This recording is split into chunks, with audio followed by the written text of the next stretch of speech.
Every lingering question about Donald Trump's connection to Jeffrey Epstein was answered this morning. Newly released emails from the House Oversight Committee are a smoking gun. They reveal everything you need to know, not just that Trump and Epstein were close friends, which is already well documented, but also that Trump was aware of what Epstein was doing and chose to do nothing. Now that truth is exploding into one of the biggest scandals yet. We'll break it all down. But first, if you could take a moment to like this video and subscribe to our channel if you haven't already, it really helps support our work. Before diving into Carolyn Leavitt's frantic attempt to deny the facts, let's start with the person who brought this information forward, Representative Robert Garcia. It's very clear. You can't spend your entire campaign saying you're going to do something and make a commitment to the American people and then backtrack. And so we're going to ensure, one, we always are going to protect the victims and survivors. And if they want to clear the president's name, and more importantly, also all of the other men and powerful men that may have been involved, then release the files today. That should be the response from the White House. President Trump has said he wasn't a fan of Epstein's. He's called him a creep. He's called the push for more information about Epstein a Democratic hoax. What questions specifically do you have for the president about these emails? Well, my questions to the president would be, first, is what was your relationship with Jeffrey Epstein? I mean, did you know what was happening? He was obviously running a huge sex trafficking ring. Why are there so many cases of these connections back to Mar-a-Lago? Jeffrey Epstein himself said that Donald Trump was one of his best friends. Why would he say that? And there's so many questions to ask. And the president could right now end all of the speculation and do the right thing for the survivors by releasing the files. The president himself has said that he has done nothing wrong, then release the files. Because we know for a fact that there are many, many powerful men, some of the most powerful, wealthiest men in this country that have done and committed harm to children and to girls and women in this country. And those women, now women, deserve justice. So it is time to end this White House cover-up and release the Epstein files today.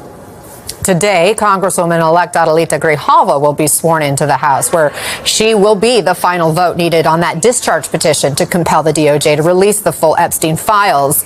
Do you think these new revelations could sway any other votes? Could there be a pile-on and an overwhelming vote for releasing the documents? Look, we hope that all Republicans would really center the survivors and the victims at this moment.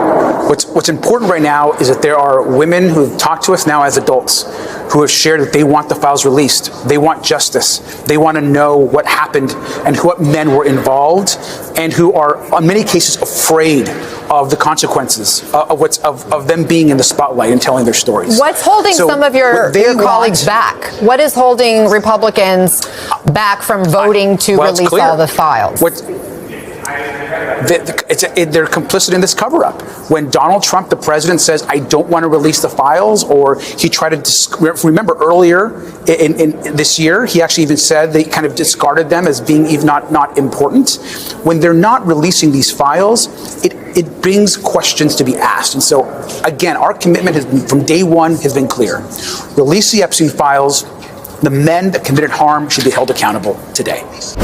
It is obvious that this has been a cover-up for decades now, that Donald Trump's involvement goes so much deeper than we ever could have imagined. And if this is information that we have right now, imagine what we don't. Imagine what is in the actual files that Donald Trump is covering up. Because the FBI, they had this information, the DOJ, they had these emails. They refused to share them, and we know why. Because this tells the whole story. This is everything we need to know. But still, there is more to come, which is why Donald Trump is in a state of panic this morning. And it is why Carolyn Leavitt just launched in a freakout this insane statement right here. Leavitt melts down over leaked emails from creep Epstein. The Democrats selectively leaked emails to the liberal media to create a fake narrative to smear President Trump, Leavitt said in a statement this morning to NBC News. The unnamed victim referenced in those emails is the late Virginia Giuffre, who repeatedly said that Donald Trump was not involved in any wrongdoing whatsoever and couldn't have been friendlier to her in their limited interactions. The fact remains that Donald Trump kicked Jeffrey Epstein out of his club decades ago for being a creep to his female employees, including Giuffre. These stories are nothing more than bad faith efforts to distract from Donald Trump's historic accomplishments, and any American with common sense can see right through this hoax and clear distraction from the government opening back up again. Mary. Thank you, Kelly. Two questions on this. In the interest of transparency, why not just go ahead, release the full files on Epstein, get this all over with? This administration has done more with respect to transparency when it comes to Jeffrey Epstein than any administration ever. In fact, this administration, the Department of Justice, has turned over tens of thousands of documents to the American people. We are cooperating and showing support for the House Oversight Committee. That's part of the reason you are seeing these documents that were released today, because of the House Oversight Committee's and Republicans' efforts to get these out to the public. This administration also moved, the Department of Justice also moved to unseal grand jury testimony, which we know, unfortunately, a judge declined those requests. So this administration has done more than any, and it just shows how this is truly a manufactured hoax by the Democrat Party. For now, they're talking about it all of a sudden because President Trump is in the Oval Office. But when Joe Biden was sitting in there, the Democrats never brought this up. This wasn't an issue that they cared about because they actually don't care about the victims in these cases. They care about trying to score political points against President Trump, as we have, of course, seen with this government shutdown. And this entire thing, again, it's not a coincidence to the American people at home. There are no coincidences in Washington, D.C. And it is not a coincidence that the Democrats leaked these emails to the fake news this morning ahead of Republicans reopening the government. This is another distraction campaign by the Democrat and the liberal media, and it's why I'm being asked questions about Epstein instead of the government reopening because of Republicans and President Trump. Are they really still trying to claim this is all a hoax? Is that honestly the message they think will work, denying basic compassion or accountability for the victims Donald Trump has ignored for decades? Because these emails make one thing very clear, Carolyn. Trump knew about the abuse of underage girls, countless women, and he did nothing. He said nothing. He didn't care. And he continued his friendship with Epstein. Even Jeffrey Epstein and Ghislaine Maxwell were reportedly surprised that Trump's name didn't appear more often during the investigation, and that says a lot. It explains exactly why we're seeing so much panic from Carolyn Leavitt right now. Thanks for being here, Bev. Ouija. Thank you, Caroline. Sure. I have your statement about the new Epstein emails that have been released by House Democrats. Separate from why you believe the emails were made public, can you address their substance? Did the president ever spend hours at Jeffrey Epstein's house with a victim? These emails prove absolutely nothing other than the fact that President Trump did nothing wrong. And what President Trump has always said is that he was from Palm Beach, and so was Jeffrey Epstein. Jeffrey Epstein was a member at Mar-a-Lago until President Trump kicked him out because Jeffrey Epstein was a pedophile and he was a creep. And this email you refer to with the name of a victim that was unredacted now and has since been reported on in this room, so I will go ahead and say it, Virginia Giuffre. And it was CBS's own reporting, Ouija, that recently wrote that Miss Giuffre maintained, and God rest her soul, that she maintained that there was nothing inappropriate she ever witnessed, that President Trump was always extremely professional and friendly to her.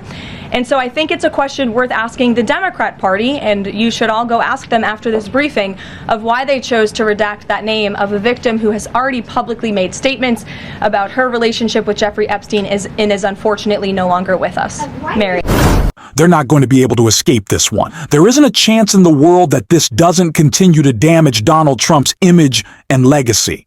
And it's not only because it's hurting him in the polls or dominating public discussion. It's because this scandal has become the central focus inside Trump's entire political orbit. Right now, or very soon, his team is reportedly holding an emergency meeting to figure out how to respond to the Epstein fallout. Remember, there were no emergency meetings when millions of Americans lost health care, when tens of thousands died from preventable causes, or when Trump handed out massive tax cuts to billionaires.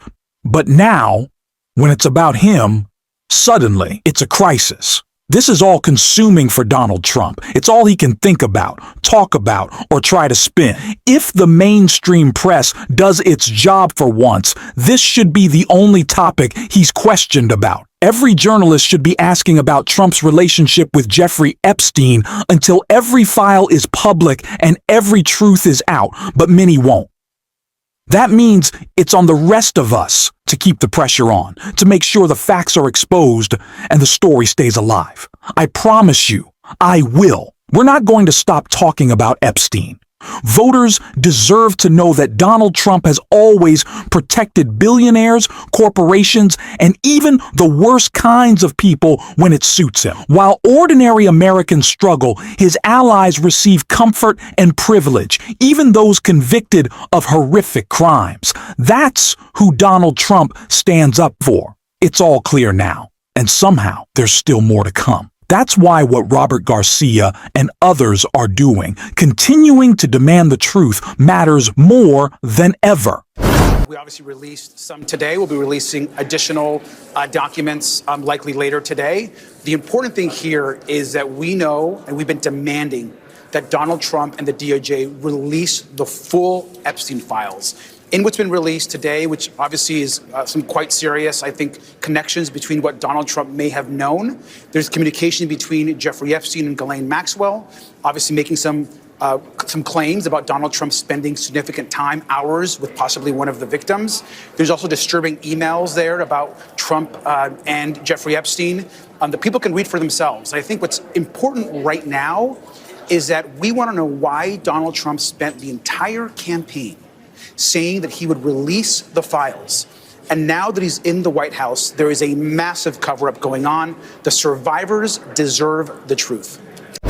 This story is nowhere near finished, and we're going to keep covering it right here every single day. If you want to help us keep pushing for the truth, make sure to hit that subscribe button and drop a like on this video. It really does make a difference. And if you made it to the end, leave a blue heart in the comments, and until next time, I will see you soon.